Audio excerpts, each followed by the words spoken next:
स्वादेहं त्यक्त्वा यद् शोणितं प्रभायते। ये वीडियो वीरभद्र के गहन आख्यान, प्रतीकवाद और आध्यात्मिक महत्व की पड़ताल करती है, जो भगवान शिव के सबसे प्रचंड और जटिल रूपों में से एक हैं। प्रस्तावना, आह्वान और संदर्भ। ओम वीरभद्राय नमः। हम इस आह्वान से प्रारंभ करते हैं। यह शक्तिशाली वीरभद्र को एक पवित्र वंदना है।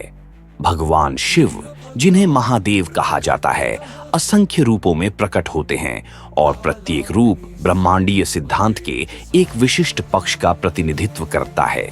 इनमें उनके शांत और ध्यान मग्न रूप शामिल हैं, परंतु साथ ही उनके उग्र, भयानक और विध्वंसकारी रूप भी हैं, जिन्हें प्रायः उग्र और अघोर कहा जाता है।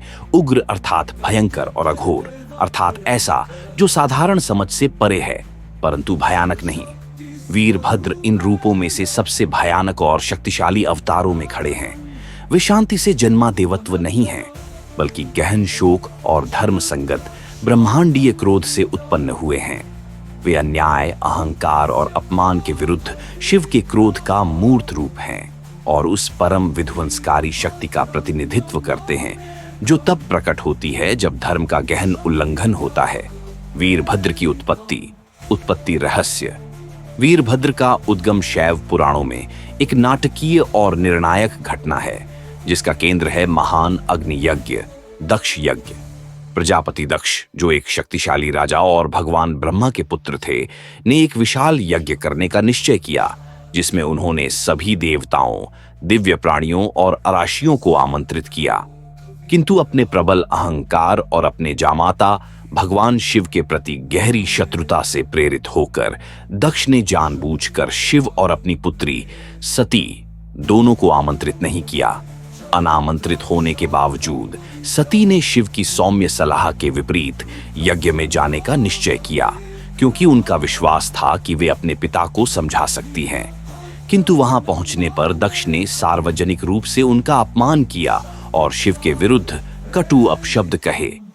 अपने प्रिय पति का यह अपमान सती सह न सकी। उनके हृदय को गहरा आघात पहुंचा।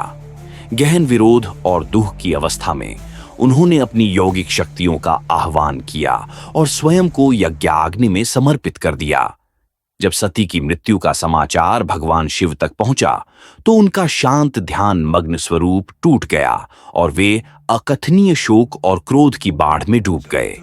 यह ब्रह्मांडीय रोष विस्फोटित हुआ जब उन्होंने अपनी जटाजूट से एक केश खींचकर पृथ्वी पर पटक दिया। इस विनाशकारी शोकपूर्ण क्रिया से दो महान शक्तियां प्रकट हुईं, भयानक योद्धा वीरभद्र और उनकी संगिनी उग्र देवी भद्रकाली।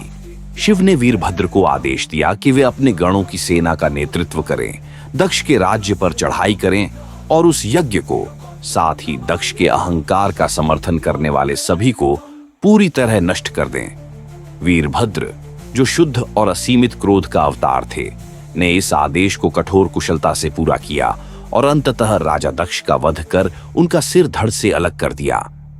इस अवतार का प्रतीकात्मक महत्व एक दैवीय अनिवार्यता था।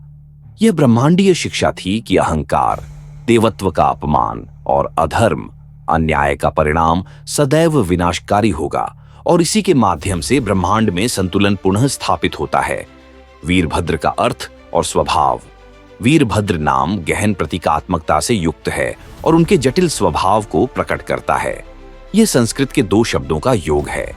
वीर, जिसका अर्थ है नायक, साहसी या योद्धा, और भद्र, जिसका अर्थ है शुभ, कल्याणकारी या मित्र।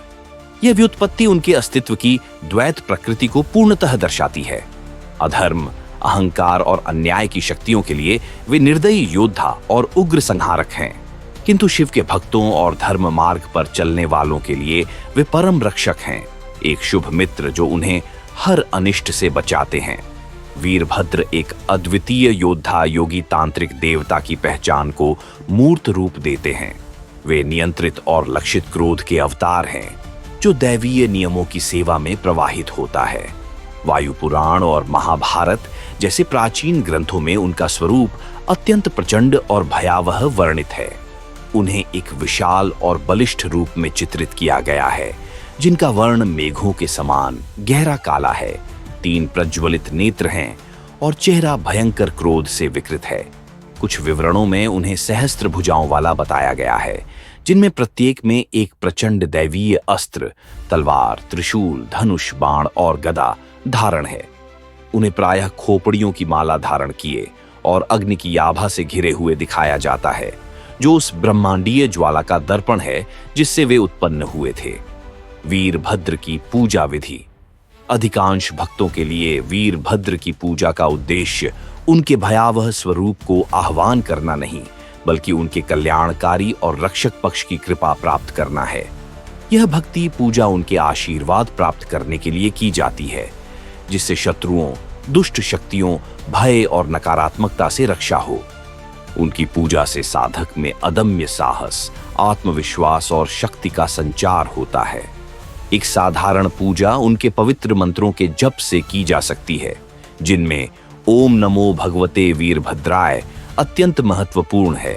श्रद्धा और विश्वास से पुष्प, धूप और दीप अर्पित किए जाते हैं।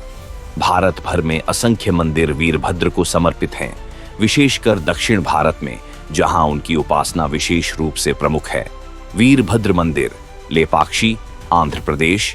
विश्वविख्यात विजयनगर स्थापत्य शैली, झूलता हुआ स्तंभ और विशाल नंदी प्रतिमा के लिए प्रसिद्ध। यहाँ भित्ति चित्रों में वीरभद्र की कथा अंकित है। वीरभद्र मंदिर पट्टी सीमा, आंध्र प्रदेश। गोदावरी नदी के एक द्वीप पर स्थित प्रमुख तीर्थ स्थल। वीरभद्र मंदिर आशिकेश, उत्तराखंड। हिमालय के आध्यात्मिक केंद्र के निकट स्थित प्राचीन मंदिर। विभिन्न मंदिर कर्नाटक एवं तमिलनाडु। इन राज्यों में वीरभद्र एक प्रमुख देवता हैं, जिन्हें प्रायः रक्षक और कुल देवता के रूप में पूजा जाता है। ये समझना अत्यंत आवश्यक है कि यह सामान्य पूजा, जो प्रेम और भक्ति पर आधारित है, वीरभद्र से जुड़ी गहन और गूढ़ तांत्रिक साधनाओं से भिन्न है। वीरभद्र की तांत्रिक और अघोर साधनाएं। सावधानी पूर्वक अस्वीकरण। इस खंड में दी गई जानकारी केवल शैक्षिक उद्देश्यों के लिए है। यहाँ वर्णित साधनाएं अत्यंत खतरनाक हैं और सामान्य व्यक्तियों, गृहस्थों या किसी भी ऐसे साधक के लिए पूर्णतः निषिद्ध हैं, जिन्हें किसी मान्य और प्रामाणिक परंपरा के योग्य गुरु से सीधा मार्गदर्शन और दीक्षा प्राप्त न हो। वीरभद्र का उग्र, भयावह स्वरूप उन्हें तांत्रिक और अघोर परंपराओं की कुछ सबसे गहन और भयप्रद, भयानक साधनाओं में केंद्रीय स्थान प्रदान करता है। अघोर एक मार्ग के रूप में शुद्ध अशुद्ध और शुभ अशुभ जैसी द्वैतताओं से परे जाने का प्रयत्न करता है। समाज जिन यथार्थ के पक्षों को तिरस्कृत करता है, उन्हें अंगीकार कर। क्रोध और विध्वंस से उत्पन्न वीरभद्र ऐसी उग्र और रूपांतरणकारी साधनाओं के लिए अत्यंत शक्तिशाली देवता हैं। ये अनुष्ठान कमजोर हृदय वालों के लिए नहीं है और केवल अत्यंत उन्नत योगियों तथा दीक्षित तांत्रिकों द्वारा किए जाते हैं। साधनाएं प्रायः अत्यंत शक्तिशाली आध्यात्मिक स्थलों पर की जाती है, विशेषकर श्मशान में। श्मशान को शिव का निवास माना जाता है और यह वह स्थान है जहां जीवन की नश्वरता स्पष्ट रूप से प्रकट होती है, जिससे यह अहंकार और मृत्यु भय का सामना करने के लिए अत्यंत प्रबल साधना भूमि बन जाता है। वीरभद्र साधना में गुरु का महत्व। उन्नत आध्यात्मिक साधनाओं के क्षेत्र में, विशेषकर उन साधनाओं में जो वीरभद्र जैसे उग्र देवताओं से संबंधित हों, गुरु की भूमिका केवल महत्वपूर्ण नहीं अपितु पूर्णतः अनिवार्य है। गुरु ही वंश परंपरा के धारक होते हैं, जो शिष्य को सटीक विधि, पद्धति, गुप्त शक्तियों से युक्त सही मंत्र और सबसे आवश्यक कवच, सुरक्षा कवच प्रदान करते हैं। गुरु के मार्गदर्शन के बिना वीरभद्र की प्रलयंकारी ऊर्जा का आह्वान करना ऐसा है मानो कोई बिना प्रशिक्षण और सुरक्षा उपकरणों के परमाणु रिएक्टर को संचालित करने का प्रयास करे।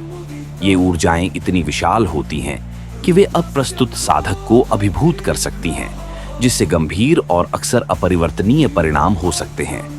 शैव और तांत्रिक परंपराओं में ऐसे अनेक चेतावनी भरे प्रसंग मिलते हैं जो बताते हैं कि इन साधनाओं को अकेले करने का प्रयास पूर्ण मानसिक पतन, आध्यात्मिक प्रतिघात अथवा उन अदृश्य शक्तियों को आकर्षित कर सकता है जिन्हें साधक नियंत्रित नहीं कर पाएगा। कौन कर सकता है वीरभद्र की उपासना? वीरभद्र की उपासना के विषय में एक स्पष्ट और महत्वपूर्ण भेद किया जाता है कि कौन और किस रूप में उनकी साधना कर सकता है। भक्ति आधारित पूजन, यह मार्ग सभी के लिए खुला है। सामान्य भक्त, परिवार और वे व्यक्ति जो नकारात्मक शक्तियों, ग्रह दोष या आंतरिक भय से रक्षा चाहते हैं, सरल भक्ति से वीरभद्र की उपासना कर सकते हैं। इस प्रकार की पूजा का उद्देश्य उनके भद्र, शुभ स्वरूप से जुड़ना है, एक दैवी रक्षक के रूप में। अघोर और तांत्रिक साधना, यह मार्ग अत्यंत विशिष्ट है। यह केवल दीक्षित शिष्यों, उन्नत योगियों और तांत्रिक साधकों के लिए आरक्षित है, जो किसी विशेष अघोर या शैव परंपरा के अंग हों।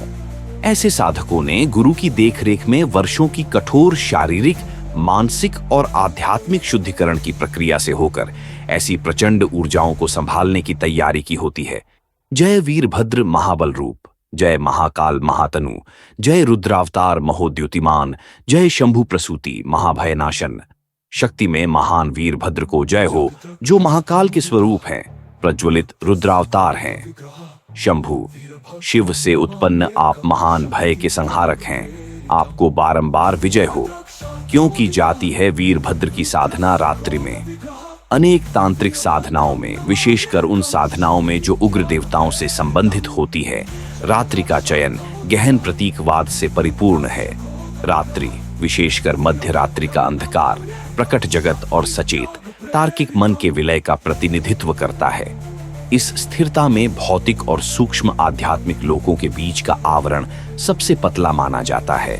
ओम अपराजिताय विद्महे वीरभद्राय धीमहि तन्नो रुद्रः प्रचोदयात्। हम अपराजित भगवान वीरभद्र का ध्यान करते हैं। रुद्र, शिव, हमारी बुद्धि को शक्ति, निडरता और दैवीय संरक्षण की ओर प्रेरित करें। प्रतीकात्मक रूप से अंधकार उस आद्यावस्था का प्रतिनिधित्व करता है जो सृष्टि से पूर्व थी, और साधक के भीतर स्थित अज्ञान तथा अहंकार के अंधकार का भी, जिसे नष्ट करना साधना का उद्देश्य होता है। तांत्रिक परंपराएं ब्रह्मांडीय ऊर्जा चक्रों से गहराई से जुड़ी है, जिनमें चंद्रमा की कलाएं, चंद्रकला भी सम्मिलित हैं। वीरभद्र जैसे उग्र शक्तियों से युक्त देवताओं की ऊर्जाएं उन प्रचंड और रूपांतरणकारी शक्तियों से मेल खाती मानी जाती है, जो रात्रि में अधिक सुलभ होती हैं। ओम ह्रीम वीरभद्राय कालाग्नि रूपाय हूं फट स्वाहा। मैं वीरभद्र को नमन करता हूं, जो कालाग्नि, समय की प्रज्वलित अग्नि के स्वरूप है, दुष्टों के संहारक और धर्म के रक्षक हैं। गलत साधना के परिणाम, गलत विधि के प्रतिक्रिया। शास्त्रीय और मौखिक परंपराएं वीरभद्र की साधना को गलत ढंग से करने पर होने वाले गंभीर परिणामों के विषय में एकमत हैं। इतनी प्रचंड देवता से उत्पन्न आध्यात्मिक प्रतिघात कोई साधारण घटना नहीं है। इसके परिणाम अत्यंत भयावह रूप में प्रकट हो सकते हैं। मानसिक और शारीरिक पतन, साधक गंभीर स्वास्थ्य समस्याओं, मानसिक विघटन अथवा भयावह और अनियंत्रित भ्रांतियों, हेल्यूसिनेशंस से ग्रस्त हो सकता है। अधिकार जैसी अवस्थाएं, पोजेशन लाइक स्टेट्स। उचित सुरक्षा के बिना मार्ग खोलने पर साधक नकारात्मक ऊर्जाओं, भटकती आत्माओं और अन्य अवांछित सत्ता शक्तियों को आकर्षित कर सकता है, जिससे ऐसी अवस्थाएं उत्पन्न हो सकती हैं जो मानसिक या आत्मिक अधिकार, साइकिक पोजीशन जैसी प्रतीत होती है। ब्रह्मांडीय असंतुलन, कॉस्मिक इम्बैलेंस, दैवीय संरक्षण और आध्यात्मिक उत्कर्ष की प्राप्ति के स्थान पर गलत साधना गहन व्यक्तिगत और ब्रह्मांडीय असंतुलन की ओर ले जाती है, जो अराजकता और दुर्भाग्य को आकर्षित करती है। ये चेतावनियां वीरभद्र की ऊर्जा से जुड़ी अपार शक्ति और गंभीरता को रेखांकित करती है, जो सर्वोच्च श्रद्धा, तैयारी और प्रामाणिक मार्गदर्शन की मांग करती है। वीरभद्र का दार्शनिक और आध्यात्मिक प्रतीकवाद। उनकी नाटकीय उत्पत्ति कथा से परे वीरभद्र गहन दार्शनिक महत्व रखते हैं। वे कोई असुर या दुष्ट सत्ता नहीं है, बल्कि शिव की दैवीय प्रखर और रक्षक ऊर्जा है, जो ब्रह्मांडीय अन्याय के विरुद्ध प्रकट हुई। उनका अवतरण इस बात का प्रबल स्मरण है कि परम सत्य में शांति और क्रोध, सृजन और संहार दोनों ही सम्मिलित हैं। वे शिव के शांत ध्यानमग्न स्वरूप और उग्र, भयावह विध्वंसकारी स्वरूप के बीच संतुलन का प्रतिनिधित्व करते हैं। उग्र पक्ष कोई बुराई नहीं है, बल्कि यह वह आवश्यक शक्ति है जो अहंकार, अज्ञान और अधर्म का विनाश कर ब्रह्मांडीय व्यवस्था, धर्म की रक्षा करती है।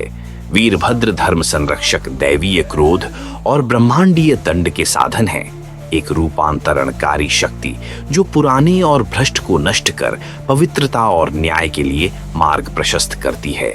वे परम रक्षक हैं जो सिद्ध करते हैं कि भक्त और धर्मनिष्ठों के साथ हुआ कोई भी अन्याय अनुत्तरित नहीं रहेगा।